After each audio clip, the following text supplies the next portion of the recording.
자, 우리 옆 사람과 인사하겠습니다. 이 한 주간 당신이 보고 싶어 미치고 환장하는 줄 알았습니다.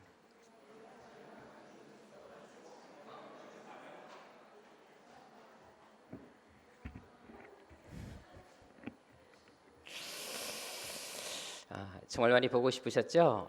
예. 우리 교인들은 잘 항상 너무 차분하고 얌전하시. 다시 한번 묻겠습니다. 한 주간 많이 보고 싶으셨죠? 예, 뭐 종견 수련회 갔다 와서 별로 안 보고 싶은지 모르겠지만 한 주간 여러분들 이렇게 은혜 가운데 다시 만나게 되는 것이 얼마나 감사한지 모르겠습니다. 함께 저랑 인사하겠습니다. 하나님은 여러분들을 향한 놀라운 계획을 가지고 계십니다. 아멘. 감사합니다. 국민일보 한 칼럼에 보니까 그런 기사를 제가 잠깐 본 적이 있습니다. 두 사람이 시내버스 안에서 아주 심하게 다투었다고 합니다. 근데 그 싸움이 그칠 줄 몰랐기 때문에 한 중년 남성이 몹시 불쾌한 마음으로 이제 시내버스에서 내리면서 그들을 향해서 이렇게 한마디 던졌다고 합니다. 여기가 교회인 줄 아냐고 이렇게 말을 했다고 합니다. 하소 요즘에 교회가 다투는 교회가 많다 보니까 교회를 빗대어서 그렇게 말을 한 것입니다. 사실 요즘에는 세상이 교회에 대해서 그리 좋은 평가를 내리지 않고 있습니다. 왜냐하면 교회들이 갈수록 많은 문제가 일어나는 교회를 발견할 수가 있고 좋은 모습보다는 좋지 않은 모습을 보여줄 때가 많기 때문에 교회에 대해서 부정적인 생각들을 많이 갖고 있습니다. 사실 여러분들 알다시피 지난주에 출국하셨던 인도 선교사님, 그분께서도 저랑 식사 자리에서 그런 말씀을 하셨습니다. 아마 몇 분의 우리 성도님들 들으셨겠지만 서울의 한 교회 가서 이제 설교를 하시게 되셨다고 합니다.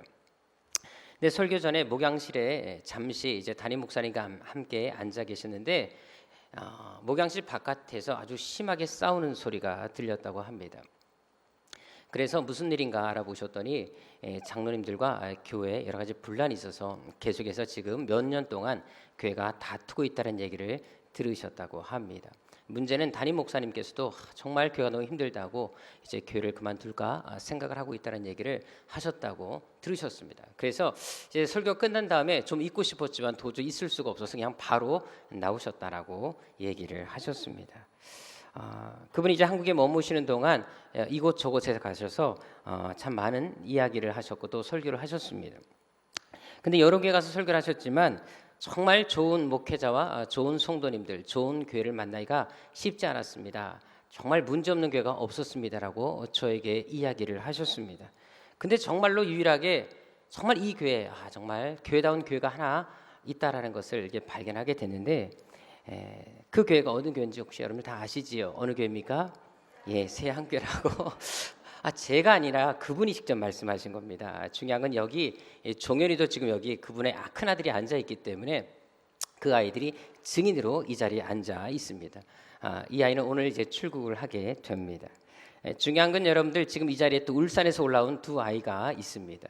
현우와 선우, 울산에서 지금 방학을 맞이해서 이번 한 주간 잠깐 우리 교회에 올라와 있는데 이 아이들도 자기 교회보다 세한교회가 너무 좋다라고 얼마나 많이 얘기를 하든지 심지어 빨리 아빠가 이곳으로 이사 왔으면 좋겠다라고 기도하겠다라고 얘기하는 것을 제가 들었습니다. 정말 아이들의 눈은 정확합니다. 사실 우리가 여러분들 성경에서 가장 이상적인 모델로 뽑고 있는 교회가 있습니다. 바로 초대교회입니다. 특히 사도행전 2장에 나타난 예루살렘 교회가 바로 그런 교회였었습니다. 하지만 여러분들 처음에는 정말 이상적인 교회였지만 놀랍게도 교인 수가 늘어가면서 수만 명의 사람들이 교회에 차고 넘치면서 교회 역시 문제가 발생하게 되었던 것을 우리는 사도행전을 통해서 발견할 수 있게 됩니다. 특별히 사도행전 6장에 보게 되면 성도들 간에 갈등이 일어났던 것을 발견할 수가 있습니다. 또한 11장에 보면 이방인에 대한 선교 정책으로 인해서 또 교회 안에 갈등이 일어나게 됩니다. 또한 15장에 보게 되면 율법과 교리 문제로 역시 교회 안에 다툼이 있었던 것을 발견할 수가 있습니다. 하지만 이런 와중에서도 사도행전 11장 19절 이하에 보게 되면 복음의 열정을 가진 사람들이 안디옥이라는 곳에 모여기 시작합니다. 그리고 이 안디옥이라는 교회에서 한 교회를 세우게 되는데 그때 세워진 교회가 바로 오늘 본문에 나타난 안디옥 교회였었습니다. 그런데 이 안디옥 교회는 세상 사람들이 다 인정할 정도로 초대교회 가장 이상적인 교회로 자리 잡게 되었다는 사실입니다. 특별히 11장 26절을 보십시오. 최초로 안디옥 교회를 내서 기독교에 대한 어떤 명칭이 사용되어지고 있습니까? 바로 크리스천이라는 그리스도인이라는 말이 사용되어 있던 것을 발견할 수가 있습니다. 그런데 이 말은 여러분들 믿지 않는 사람들이 바로 안디옥 교인들에게 붙여진 명칭입니다. 그들이 예수 믿는 모습이 너무나 아름답고 귀했기 때문에 믿지 않는 세상 사람들이 그들의 모습 바라보고 정말 이 사람들이야말로 바로 그리스도인에게 속해 있는 사람이다, 그리스도인다운 사람이다라고 얘기하면서 크리스찬이라는 호칭을 붙여주었다는 것입니다. 그만큼 세상 사람들이 보고 감동했기 때문에 이 안디옥 교인들에게 그 명칭을 붙여진 것입니다. 그뿐만이 아닙니다. 이 안디옥 교회는 예루살렘의 교회 규모는 매우 작았습니다. 하지만 세계 선교의 장의령은 정말 선교에 열심을 품었던 교회였던 것을 발견할 수 있게 됩니다. 특별히 오늘 기독교 역사에서 가장 놀라운 선교의 업적을 이룩한 사람이 누구입니까? 바로 바울이라는 인물입니다. 그런데 이 바울을 있게 한 교회가 바로 안디옥 교회라는 사실입니다. 그리고 그뿐만이 아니라 이 바울을 선교사로 파송하고 후원하면서 이 바울이 끝까지 선교사역을 감당할 수 있게 해줬던 교회도 바로 이 안디옥 교회라는 사실을 우리는 알 필요가 있습니다. 그뿐만이 아닙니다. 이 안디옥 교회가 가진 또 하나의 가장 큰 장점이 있었습니다. 그것은 당시 예루살렘 교회도 흉내 내지 못했던, 엄두도 못했던 일을 이 안디옥 교회가 하고 있는 것을 발견하게 됩니다. 그것은 어떤 일이었을까요? 그것이 바로 오늘 본문에 나타나 있습니다. 사실 저는 요즘에 사도행전 큐티에 푹 빠져 있습니다. 요즘 우리가 계속 사도행전을 큐티를 해나가고 있습니다. 이번 주가 13장 내용을 큐티를 했었습니다. 근데 중요한 건 뭐냐면 요즘에선 사도행전을 할 때마다 정말 이 사도행전 말씀이 얼마나 좋은지 모릅니다. 그래서 사실 다른 말씀을 준비하다가도 이 사도행전 큐티를 하면서 이 말씀을 우리 성도들에게 전해야 되겠다는 그 마음이 자꾸만 감동이 생겼던 것을 여러 번 경험하게 됐습니다. 그러면서 한편으로는 이런 교회를 꼭 만들어 가야 되겠다, 바로 이 안디옥 교회 같은 교회를 만들어 가야 되겠다라는 생각들을 많이 하게 됐습니다. 오늘 본문에 보십시오. 오늘 본문에 보면 여러 사람들의 이름이 등장합니다. 이 사람들은 모두 안디옥 교회 지도자들이었습니다. 그런데 그 구성원이 어떻게 이루어지고 있습니까? 가장 먼저 나타난 인물이 누구입니까? 바로 바나바라는 인물입니다. 이 바나바가 여러분 어떤 인물인지 잘 아실 것입니다. 저는 이 바나바를 볼 때마다 언젠가 우리 교인들에게 꼭 바나바에 대해서 한번 강의를 해주고 싶을 정도로 정말 매력 있고 정말 멋진 사람이었다. 아마 이 바나바를 알게 되시면 우리 모든 자매들은 바나바 같은 신랑감을 구하지 않겠나, 그런 생각이 들 정도로 바나바는 참 멋진 사람이었습니다. 근데 바로 이 바나바가 이 안디옥 교회 지도자로 있었다는 것입니다. 특별히 바울과 함께 1차 전도 여행을 떠났던 사람이 바로 이 바나바였습니다.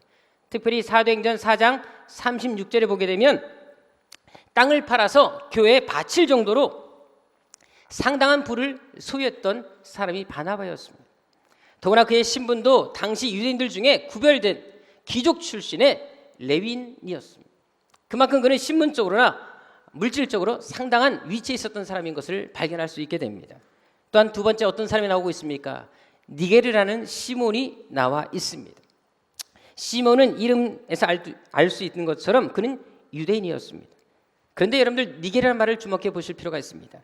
니게르가 어떤 뜻이겠습니까? 우리가 영어로 니그로라는 말이 있지 않습니까? 바로 흑인을 얘기를 해주고 있습니다. 그는 흑인 출신의 유대인이었던 것을 발견하게 됩니다. 아마 그는 아프리카에서 온 사람이라는 것을 우리가 어느 정도 짐작할 수 있다는 사실입니다. 또한 세 번째 사람이 나타납니다. 루기오라는 사람이었습니다. 근데 이 사람 역시 어디 출신입니까? 구레네 출신이었습니다. 여러분, 구레네가 어떤 지역입니까? 북아프리카의 리비아의 중심 도시입니다. 따라서 루기오 역시 아프리카 출신의 사람이었던 것을 알 수가 있습니다. 더구나 네 번째 나타난 헤롯의 젖동생 마나엘을 보십시오. 젖동생이라는 말은 어떤 의미인 줄 아십니까? 어린 시절 함께 양육받고 자라난 친한 친구를 가리킬 때 쓰는 말입니다. 그렇다면 마나엘이라는 사람은 적어도 당시 헤롯 안티파스와 함께 궁중에서 훈련을 받았던 사람인 것을 알 수가 있습니다. 이 말은 뭐를 얘기하겠습니까? 그는 적어도 궁궐의 고위 관리직에 있었던 사람인 것을 발견할 수가 있습니다. 그리고 오늘 읽었던 바로 바울, 사울이라고도 하는 이 바울은 어떤 인물입니까? 바로 당대 가장 뛰어난 석학 가말리엘로부터 훈련을 받은 율법이 열심히 있었던 바리새인 중에 바리새인, 정말 뛰어난 지식과 불을 쏘했던 사람이 바로 이 사도 바울이었습니다. 근데 이 모든 사람들이 이 안디옥 교회 지도자로 함께 어우러져 있었다라는 것입니다. 그렇다면 그것은 무엇을 말하겠습니까? 이 안디옥 교회는 어떤 교회라는 것을 말해주는 것입니까? 안디옥 교회는 흑인과 백인이 함께 사역했던 교회라는 것입니다. 부자와 가난한 사람들도 함께 동역했고 천민과 귀족이 유대인과 이방인이 함께 어우러져 신앙생활했던 멋진 교회라는 것을 우리에게 보여주는 것입니다. 여러분, 한 가지 우리가 알 것이 있습니다. 그렇지만 당시에는 인종 차별이 매우 심했습니다. 그리고 신분의 구분 역시 엄격했습니다. 또한 민족주의가 너무나 강했기 때문에 유대인들은 절대 이방인과 상종하지 않았습니다. 그런데도 불구하고 이들은 한 공동체 안에서 함께 어울렸다는 사실입니다. 이것은 당시 상상할 수 없는 일이었다는 것을 우리는 알아야 필요가 있습니다. 그런데도 이렇게 융합될 수 없는 사람들이 함께 교회 지도자로서 함께 교회를 섬기고 있었다는 것은 이 교회가 어떤 교회라는 것을 말해주는 것이겠습니까? 안디옥 교회는 신분이나 출신을 상관하지 않았다는 것입니다. 빈부나 출신 성분을 따지지 않았다는 것입니다. 누구나 사역할 수 있는 교회, 한마디로 인종, 신분, 출신, 학벌을 뛰어넘어서 진실로 서로 섬기는 그런 멋진 교회였다는 것을 우리에게 보여주고 있는 것입니다. 그래서 앞서 설명한 것처럼 믿지 않는 사람들까지 그런 모습을 감동한 것입니다. 도저히 그 당시 문화적으로 시대적으로 도저히 어울릴 수 없는 사람들이 함께 어우러져서 서로 섬기고 멋진 교회를 이뤄갔기 때문에 그들의 모습 바라보고 야, 너희들이야말로 진정한 크리스찬이라고 세상에 믿지 않는 사람들까지 그들을 인정했던 것을 찾아볼 수 있는 것입니다. 그래서 11장 24절에 보십시오. 그들의 그런 아름다운 모습에 도전을 받아서 수많은 사람들이 교회로 몰려왔던 것을 발견할 수 있게 됩니다. 왜? 도저히 함께 할 수 없었던 사람들, 출신과 성분이 분명히 다름에도 불구하고 함께 멋진 모습을 보여주고 있으니까 그들이 감동을 받고 나도 저들과 함께 신앙생활을 하고 싶다는 마음이 들었기 때문에 그들이 교회로 찾아온 것입니다. 그것은 우리도 마찬가지입니다. 정말 좋은 교회, 부흥하는 교회가 되기 위해서 무엇이 필요하겠습니까? 화려한 건물이 필요하겠습니까? 대단한 부와 지혜를 가진 사람이 있어야 하겠습니까? 잘나고 똑똑한 사람이 있어야 되겠습니까? 아닙니다. 빈부와 학벌과 출신을 떠나서 서로가 하나 되기 위해서 섬기고 서로 위해 줄 때 행복한 공동체, 멋진 교회가 될 수 있다는 것을 이 안디옥 교회를 통해서 우리는 배울 수 있다는 사실입니다. 사실 여러분, 음식물 중에 사람이 살기 위해서 반드시 섭취해야 되는 것이 있습니다. 2, 3일 동안 먹지 못하면 몸이 붓기도 합니다. 그리고 몸의 균형이 깨지기도 하는 그런 중요한 음식이 있습니다. 무엇인 줄 아십니까? 바로 소금입니다. 그래서 여러분, 로마 군대는 전쟁할 때 군인들에게 반드시 음식과 무기와 함께 이 소금을 나누어 주었다고 합니다. 근데 여러분들, 소금은 무엇으로 구성되어 있는지 혹시 아십니까? 소듐이라는 것과 클로라이드라는 이 두 원소로 이것이 이루어져 있습니다. 근데 이것이 여러분 재미있는 게 뭐냐면 각각 따로 먹게 되면 맹독성을 지니고 있다고 합니다. 그래서 그걸 따로 먹게 되면 사람은 죽는다고 합니다. 그런데 이것이 두 개씩 합쳐졌을 때 놀라운 소금을 형성한다라는 것을 여러분들 우리는 이 과학 원리를 통해서 배울 필요가 있습니다. 이것은 뭐를 얘기하겠습니까? 성도 간도 바로 이런 관계라는 것입니다. 교회가 여러분 어떻게 연합하냐에 따라서 서로에게 복이 될 수 있고 서로에게 독이 될 수 있다는 것을 우리에게 말해주고 있는 것입니다. 전에 하버드 대학의 식당 주방장이 동양인이었다고 합니다. 근데 거기는 여러분 인종차별이 좀 심했기 때문에 학생들이 동양인이 이제 주방을 맡고 있는 것에 대해서 별로 좋아하지 않았다고 합니다. 그래서 때때로 학생들이 그 동양인 주방인에 대해서 멸시하는 언어를 사용하기도 했다고 합니다. 근데 그것이 결국 문제가 됐습니다. 그래서 학생들끼리 서로 모여서 그 문제를 가지고 함께 토론이 벌어졌는데 토론하면서 이것은 우리가 잘못한 것이 아니냐, 사과하자라고 말을 했다고 합니다. 그래서 학생회장과 학생 대표들이 찾아가서 그 주방장에게 가서 죄송하다고, 그동안 자기들이 큰 실수를 해서 말로 당신에게 상처를 줬다라고 사과를 했다고 합니다. 그때 이제 이 주방장이 쓰던 모자를 벗으면서 이분에게, 이 학생들에게 이렇게 말을 했다고 합니다. 그럼 저도 앞으로 당신들의 사과를 받아들여서 더 이상 스프에 비듬을 털어넣지 않겠습니다 라고 말을 했다고 합니다. 여러분, 어떤 공동체든지 간에 서로 대립하고 분열하게 되면 결국은 서로 망하게 되어 있습니다. 서로 손해와 불이익을 당하게 되어 있다는 것입니다. 전에 한 종교 월간지에 보니까 교회가 분열될 수 있는 10가지 지름길이라는 제목으로 기사가 실린 적이 있었습니다. 그 중에 몇 가지를 소개한다면, 교회 안에 떠드는 소문, 비평을 귀담아 들어라. 두 번째, 불평, 불만의 씨를 마음속에 깊이 간직해라. 세 번째, 목회자의 약점만 찾아내 이야기해라. 네 번째, 수단과 방법을 가리지 말고 항상 이기게 힘써라.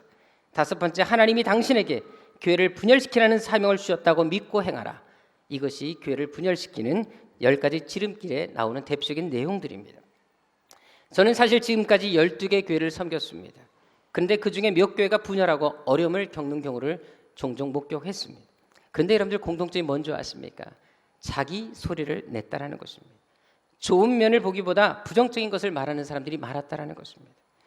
인도의 민족주의 운동의 지도자이고 특별히 여러분들 인도 건국의 아버지라 불리는 사람이 누구입니까? 바로 간디입니다. 그에게는 마하트라는 칭호가 붙어져 있습니다. 그것은 바로 위대한 영혼이라는 뜻을 가지고 있습니다. 그만큼 인도 사람들은 이 간디를 정말 자기들의 정신적인 지주로 지금까지도 뽑고 있습니다. 그런데 중요한 건 뭐냐면 그가 인도인들에게 얼마나 큰 영향을 끼친 사람이었습니까? 근데 중요한 것은 뭐냐면 이 사람이 이렇게 위대한 인물이 되기까지 그의 사상에 절대적인 영향을 준 중요한 사상이 있었습니다. 그것은 바로 예수님께서 말씀하신 산상설교가 그의 삶의 가장 중요한 그를 있게 만든 사상이었던 것을 그는 자주 고백을 했습니다. 심지어 그가 이 말씀을 얼마나 사랑했는지 심지어 어느 시골을 이제 순방했을 때 많은 마을 주민들이 와서 간디에게 우리에게 정말 좋은 말씀을 전해달라고 했을 때에도 이 간디는 품에서 한 책을 꺼냈습니다. 바로 성경책이었습니다. 그리고 성경책 중에서도 산상수훈의 부분을 찢어서 그들에게 주면서 이렇게 말을 했다고 합니다. 이것은 읽는 것이 아니라 이대로 살아가는 것입니다 라고 얘기를 했다고 합니다. 그만큼 그는 산상설교, 하나님 말씀, 예수의 말씀을 사랑했다고 합니다. 그런데 중요한 것은 그렇게 예수의 말씀을 사랑했던 그가 왜 기독교로 개종하지 못했겠습니까? 원래 그는 산상수훈을 구체적으로 알고 싶어서 교회를 찾아갔다고 합니다. 그런데 그 교회에서 보니까 성경에 나오는 예수의 그 사랑의 말씀을 성도들 간에 지키지 않는 모습 보면서 너무나 실망을 했다고 합니다. 아무리 애쓰고 노력해도 그들의 모습 속에서 그 사랑의 모습을 발견할 수 없었다고 합니다. 그래서 결국 그는 기독교에 실망을 안게 되었습니다. 그리고 교회를 나와버렸습니다. 저는 이 사건을 보면서 정말 안타까운 마음이 들었습니다. 만일 간디가 그때 기독교 신자가 되었다면 인도에 얼마나 많은 변화가 있었을까요? 인도에 10억이 넘는 수만 인구뿐만 아니라 수만 수천의 사람들이 정말 예수님 앞에 돌아오지 않았겠습니까? 결국 교회가 교회다운 모습을 보이지 못할 때, 성도가 성도다운 모습을 보이지 못할 때 사람들은 교회에 대해서 등을 돌리는 것입니다. 복음은 더 이상 세상에서 영향을 잃고 만다라는 사실입니다. 그래서 갈라디아서 5장 13절에 이렇게 말씀합니다. 형제들아 너희가 서로 만일 물고 먹으면 피차 멸망할까 조심하라. 그러면 너희는 오직 사랑으로 종로로 타라 라고 갈라디아서 5장 13절 15절은 우리에게 분명히 말씀해 주고 있습니다. 그래서 여러분들 서로가 하나 되고 한 마음으로 뭉치는 것이 얼마나 중요한지에 대해서 성경 눈에 우리에게 강조하고 있다는 것입니다. 사실 여러분들 성격이 다 다릅니다. 외모도 다르고 여러 가지 가치관도 다른 사람들이 교회에 모여 있습니다. 따라서 내 기준, 내 수준과 다를 수가 있습니다. 그래서 하나 되기 위해서는 반드시 서로의 노력이 필요합니다. 내려놓음이 필요하다는 것입니다. 이제 잠시 동영상을 하나 보도록 하겠습니다. 짧은 동영상입니다. 여기 보게 되면 여러분들 중요한 한 컵에 들어있는 한 물체가 있습니다. 근데 이것이 무엇일까요? 진흙일까요? 한번 클릭해 주시기 바랍니다.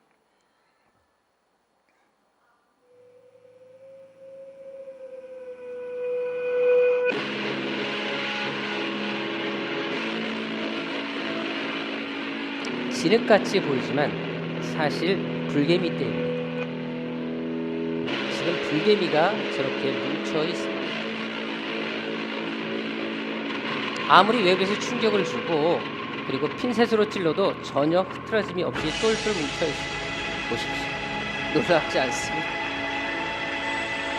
진흙이 아니라 찰흙이 아니라 지금 불개미떼가 있는 것입니다. 자, 이제 PPT로 한번 프레젠테이션으로 넘어가도록 하겠습니다. 여기 보면 알다시피 지금 물속에 이 개미들을 담궈 놓은 것입니다. 근데도 불구하고 이 개미떼들이 절대로 흐트러짐이 없다고 합니다. 다음 장 보여주시겠습니까? 심지어 여러분들 핀셋으로 좀 누른 상태였었습니다. 근데도 불구하고 물속에 들어가 있는 개미 역시도 익사할지도 모름에도 불구하고 끝까지 자리를 이탈하지 않는다고 합니다. 여러분 입장 바꾸고 생각해 보십시오. 내가 물이 있을 때는 상관없지만 물속에 가라앉으면 얼마나 힘들겠습니까? 근데도 불구하고 살아남기 위해서 자리를 이탈하지 않는다고 합니다. 그래서 이 불개미 떼들은 아무리 홍수가 많이 난다 할지라도 다른 동물들은 물에 빠져 죽어도 이 개미들은 물에 빠져 죽는 경우가 하나도 없다고 합니다. 단 한 마리도 죽지 않는다고 합니다. 왜? 너무나 똘똘 뭉쳐있기 때문에 외부의 어떤 공격도 이들을 무너뜨릴 수 없다라고 곤충을 연구한 학자들도 이 얘기를 하고 있습니다. 이제 또 한 사진을 보도록 하겠습니다. 이 사진이 어떤 사진이냐면 마라톤에 있었던 사건이었습니다.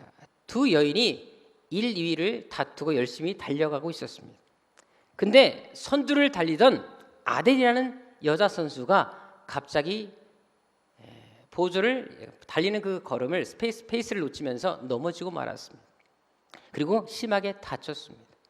근데 뒤에서 달리던 메건은 그대로 달리기만 하면 1등이 되는 영광을 안을 수가 있었습니다. 그런데 갑자기 2등으로 달리던 메건이 그 쓰러진 아델이라는 자매 옆에 서서 그 자매를 부추겨 일으켜 세웠습니다.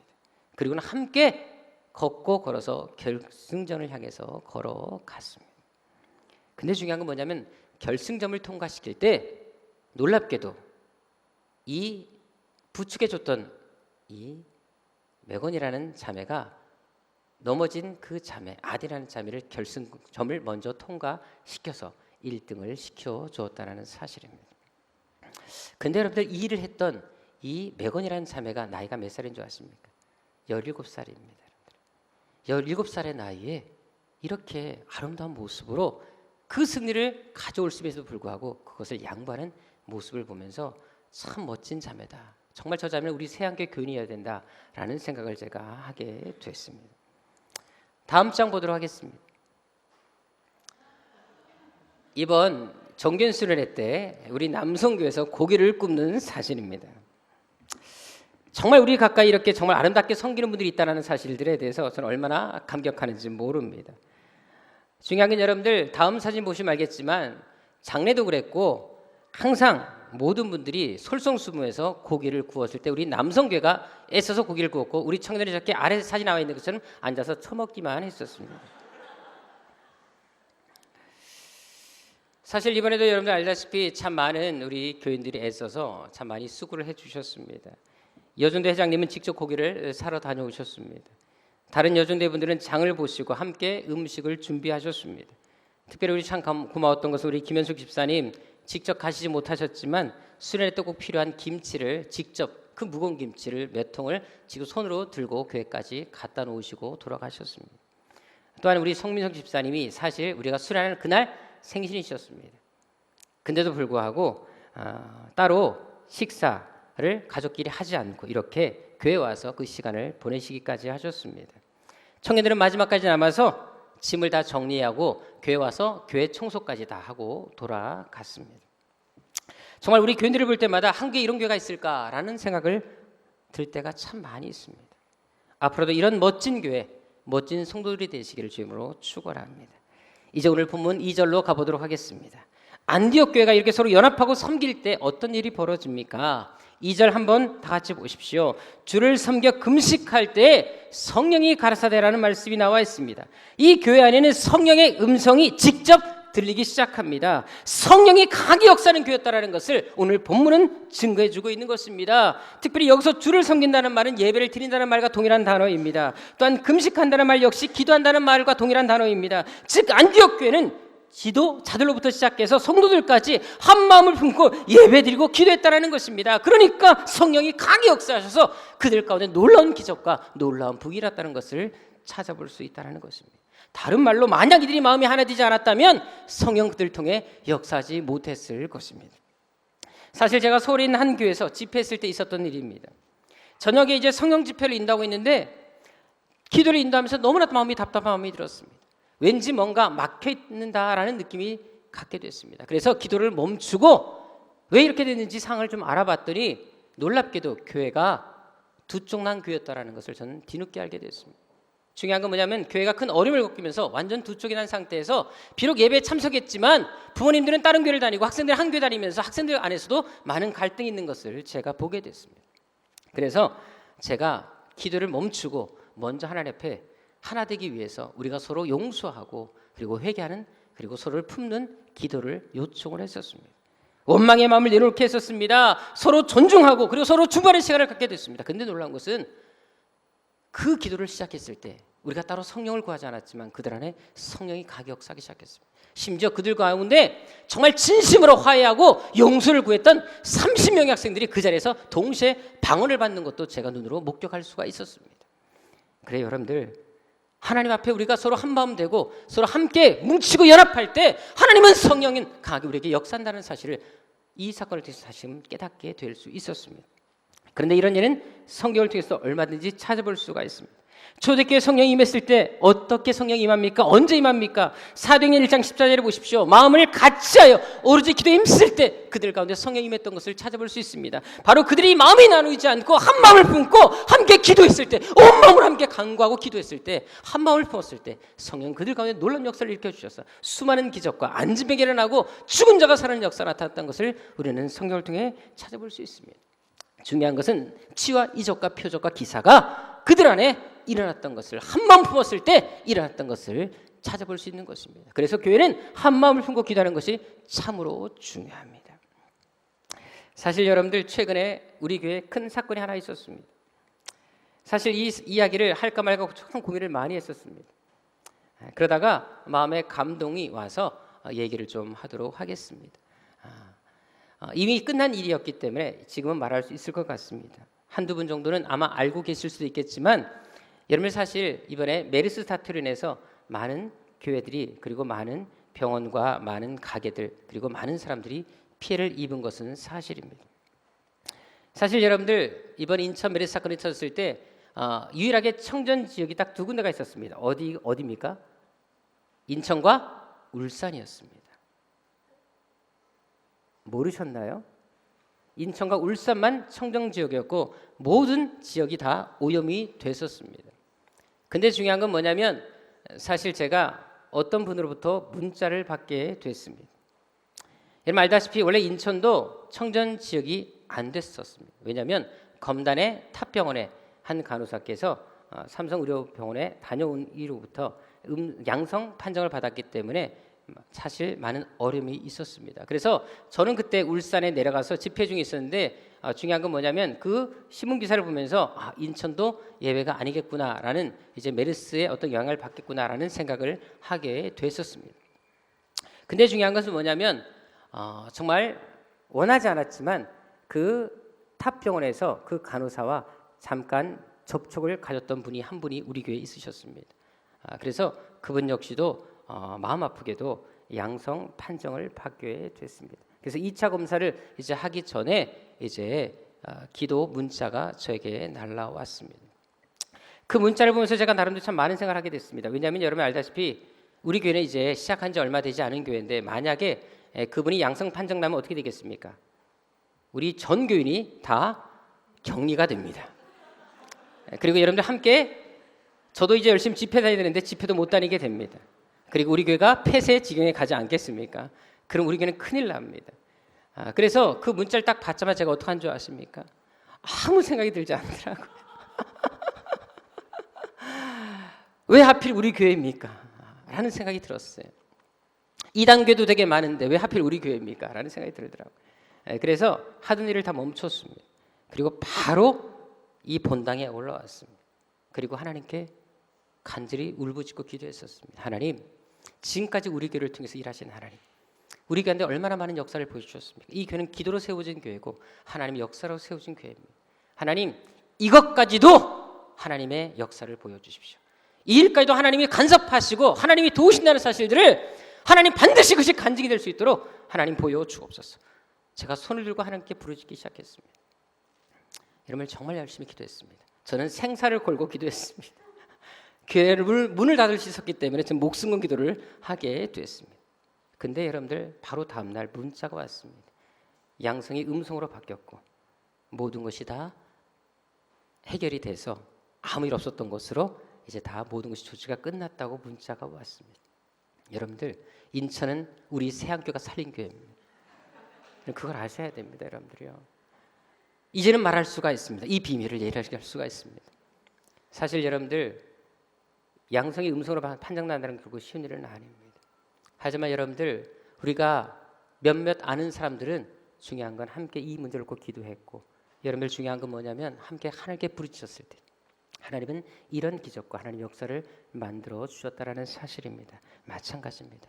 우리가 한 마음을 품고 함께 연합하고 함께 기도할 때 하나님은 지금도 살아계신 역사와 기적을 우리에게 보여주실 수가 있습니다. 앞으로 저는 우리 교회를 향해 하나님이 어떤 역사를 일으키실 기대가 너무나 큽니다. 그래서 가끔씩 종종 어떤 분들이 혹시라도 우리 교회를 거쳐간 분들이 계시는데 그런 분들이 있을 때마다 저는 그런 마음이 있습니다. 이분들은 스스로 복을 차는구나 라고 저는 확신을 갖고 있습니다. 그리고 바로 거쳐가는 분에겐 바로 제가 기도 수업의 명단을 바로 빼버립니다. 그렇게 해서 정말 제가 우리 교인들을 위해서 정말 잘 되기 위해서 얼마나 간절히 기도하고 부르짖는지 모릅니다. 중요한 건 여러분들, 하나님은 반드시 우리 교회를 쓰실 것입니다. 그리고 여러분들 또한 쓰실 것입니다. 이 아름다운 교회를 만들어가기 위해서 이 안디옥 같은 교회의 열정과 그 열심이 우리 안에 있어야 되지 않겠습니까? 내가 먼저 섬기십시다. 지금까지 해왔던 것처럼 앞으로도 열심히 서로 손 내밀고 먼저 희생하십시다. 내가 한 마음을 끊고 서로 충만한 교회를 만들기 위해서 내가 먼저 노력하자라는 것입니다. 여러분, 그래서 이 교회 와서 눈만 감아도 정말 하나님의 은혜가 몰려오는 교회, 벅찬 감격이 흐르는 교회, 찬양만 해도 예배만 드려도 성령의 음성이 들리는 그 교회를 만들기 위해서 우리 함께 노력하시는 멋진 교회, 멋진 성도들 되시기를 주님의 이름으로 축원합니다. 기도하겠습니다. 하나님,